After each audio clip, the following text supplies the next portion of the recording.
see, man, he's every since his first day in camp, he's taking huge strides every day, every game, every week. So that was really good to see it come full circle.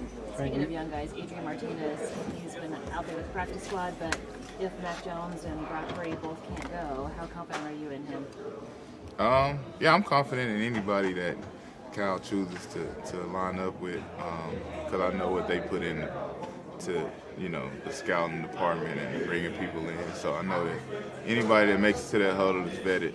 So, obviously haven't played a lot with them, haven't seen a lot of them.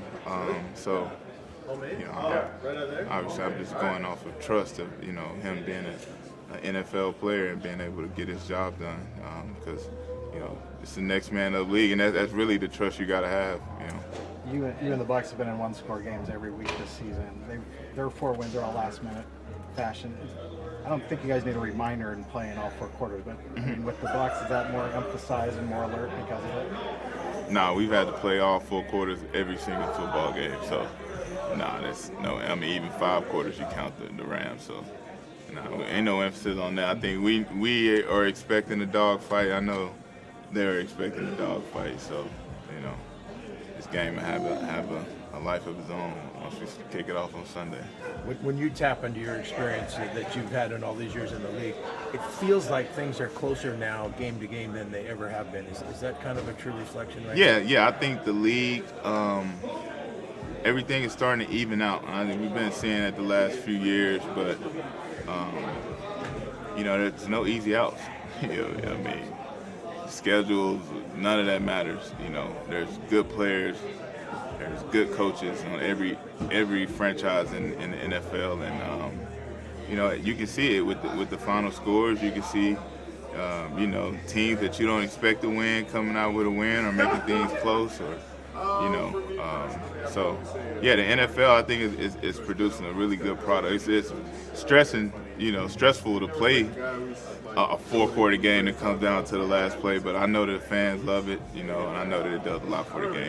What's it been like getting to know Mac Jones? We see a very funny guy who holds himself in a light way. What's your, take on his personality? Exactly the same. Exactly what you said. Very funny guy, keeps things light. Just really a thrill to be around, honestly.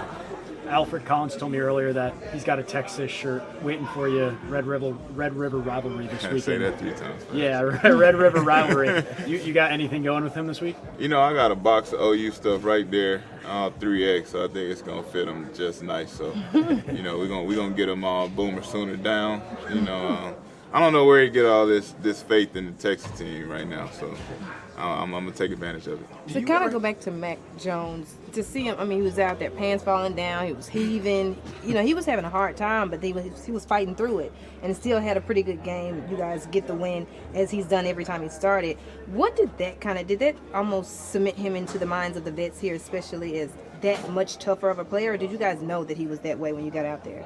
I never questioned his toughness. He's been playing through the knee injury the whole year. So no, never questioned his toughness. He's a first-round talent. So no, never questioned him. Whether we won or lost that game, I think he cemented himself amongst this locker room as somebody we can trust and depend on. So. Obviously we're happy the results went our way, but I don't think that had anything to do with how we would look at them going forward. Do you ever have football nightmares when you sleep? And if so, could you give an example? Yeah, I get one frequently, and it's I'm pretty sure a lot of us get that, but oversleeping the game, pulling up in like halftime. Wake up in a sweat on that one.